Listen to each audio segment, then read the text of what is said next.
Hello guys, good morning to all of you. In this video lecture we'll basically cover the current affair of 2nd July 2020. So let's move forward.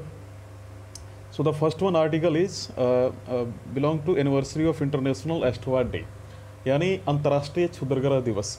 इसके पहले मैं दो चीज़ बताना चाहूँगा कि हमारा जो पेपर 1 कम पेपर 2 का जो आर्टिकल है वो आज पर्टिकुलर आर्टिकल नहीं था, तो उसको कल कवर किया जाएगा। साथ ही कुछ बच्चों की क्वेरी थी कि सर पूरी हिंदी में आप इसको अपने वर्ड्स को यूज कर रहे हैं, तो इसके पीछे रीज़न है कि कुछ हिंदी माध्यम के बच्चे उनके लिए काफ़ी ज़रूरी हो जाता है। तो मैं कोशिश करूँगा कि इंग्लिश और हिंदी दोनों को मैं साथ लेकर चलूँ ताकि आपको सुविधा हो।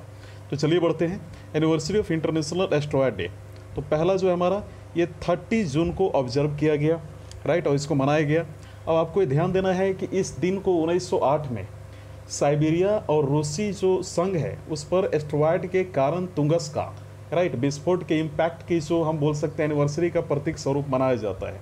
इसका उद्देश्य क्या है मैं आपको बता दूं कि इसका जो एम है, जो एस्ट्रॉयड के जो इम्पैक्ट डेंजर के बारे में सार्वजनिक जो है जागरूकता बढ़ाना, यानी अवेयरनेस बढ़ाना, इसका क्या है, इसका एम है। तो ये तो हम लोगों ने इसके बारे में देखा। साथ ही साथ मैं आपको बता दूं कि 30 जून 1908 को रूस की तुंगस्का नदी के पास बहुत बड़ा विस्फोट हुआ था, जिससे एस्ट्रॉयड के चलते पृथ्वी पर हुआ अब तक का सबसे बड़ा हम बोल सकते हैं कि एस्ट्रॉयड इफेक्ट था वो, राइट। तो ये तो हम लोगों ने इसके बारे में देखा। लेकिन यहाँ पे एक बात आती है कि आखिर ये तुंगस्का घटना क्या है, तुंगस्का इवेंट क्या है। मैं अब आपको बता दूं, the Tunguska event is a very large eruption that is thought to be caused by comet और meteor. The incident took place on 30 June 1907 at 640 KRAT, we can say, in Russia, on the banks of Siberia Petekamena, right? That is known as the Tunguska River. So now known as Krasnoyarsk Krai. That means we can pronounce like Krasnoyarsk, right? Cry. So this is not important basically, and this explosion is 5 to 10 kilometers from the ground and 3 to 4 miles at a height that is thought to be occurred due to meteorite bursting into air rather than hitting the ground, right?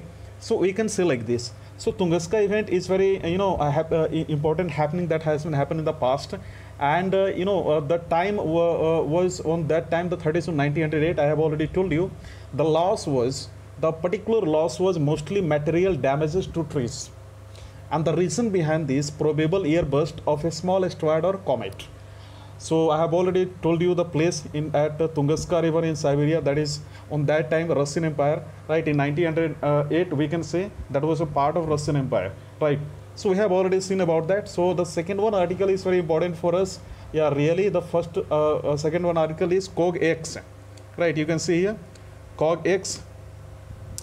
So यह एक हम बोल सकते हैं कि एक बहुत बड़ी AI से रिलेटेड इवेंट है, आर्टिफिशियल इंटेलिजेंस से। तो एक सबसे बड़ी बात आती है कि आर्टिफिशियल इंटेलिजेंस से जो संबंधित एक बहुत इंपॉर्टेंट पॉइंट है जो कि रोबोट, तो उससे एक संबंधित एक क्वेश्चन आती है कि सबसे पहले जो है रोबोट कौन बनाया था, पहला रोबोट, तो उनका नाम था जॉर्ज देवोल, राइट, जॉर्ज देवोल।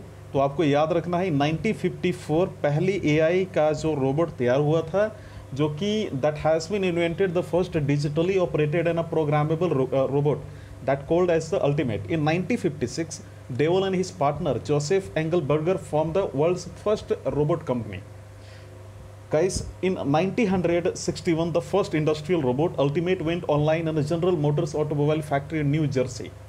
Are you getting the point? So ये तो हमारा हो गया, लेकिन हमारा सबसे एक इम्पॉर्टेंट है कि सबसे जो what is a female robot called, एक फीमेल रोबोट को क्या कहा जाता है। तो gynoids are humanoid robots that are gendered feminine.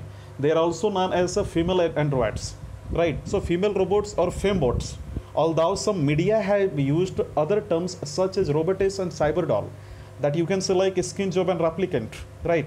So we have already seen that. So these are the very important thing. So there is a point like that, can robot feel emotions? So like on the theory that emotion are psychologically perception, robot will probably never have human emotion. So we have enough knowledge about that. So we can say we will discuss about that. So COG-X, that is artificial intelligence. इस पर आयोजित किए जाने वाली विश्व के प्रमुख occasions, विश्व के प्रमुख इवेंट में से एक है। ये चीज़ हमें ध्यान देना है। साथ ही साथ इस समारोह का आयोजन प्रतिवर्ष लंदन में किया जाता है। इस समारोह का जो आयोजन है प्रतिवर्ष लंदन में किया जाता है। और मैं आपको बता दें कि कोई एक पुरस्कार जो है कृत्रिम बुद्धिमत्ता में सर्वश्रेष्ठ जो हम बोल सकते हैं नवाचारों, इनोवेटिव एंड राइजिंग टेक्नोलॉजी के क्षेत्र में दिया जाता है।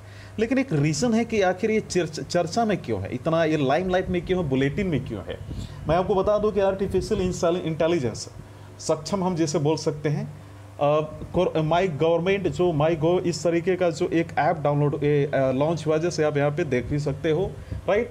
तो इसको कोरोना हेल्प डेस्क ने एक प्रिवलेंट या फिर हम बोल सकते हैं फेमस कोगेक्स 2020 के ओकेजन में बेस्ट इनोवेशन फॉर कोविड-19 सोसाइटी एंड पीपुल्स चॉइस कोविड-19 ओवरऑल विनर के सीरीज के अंतर्गत 2 पुरस्कार प्राप्त किए हैं।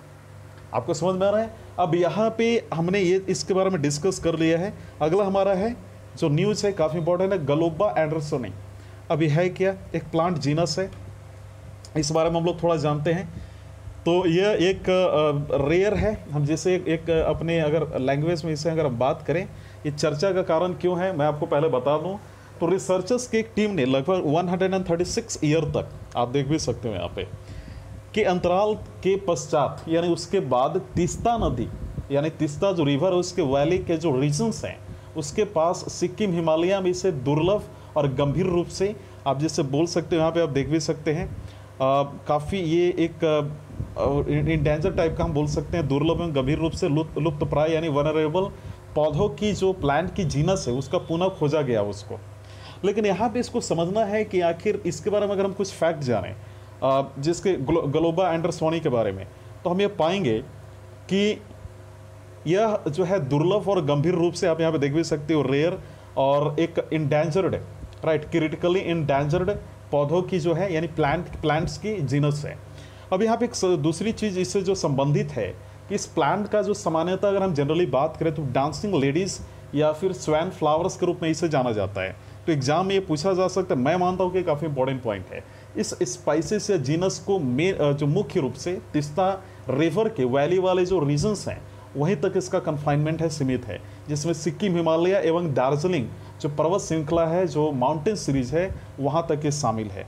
ये तो हमने इसके बारे में चर्चा की। अगला जो हमारा पॉइंट है आप यहाँ पे देख भी सकते हो कि यह पौधा यानी ये प्लांट की जिसके बारे में बात करें, टिपिकली ये सदाबहार यानी एवरग्रीन फॉरेस्ट्स में चट्टानी ढलानों यानी आप देख सकते हो कि हम जिसे बोल सकते हैं कि रॉकी डाउनवर्ड सेक्शन में और उस पर लिथोफाइट या फिर हम बोल सकते हैं चट्टान या पत्थर पर उगने वाला पौधा के रूप में उगता है ये। तो ये तो हम लोगों ने इसके बारे में डिस्कस किया। मुझे उम्मीद है कि आज का वीडियो लेक्चर आपको पसंद आएगा। वीडियो देखने के लिए धन्यवाद।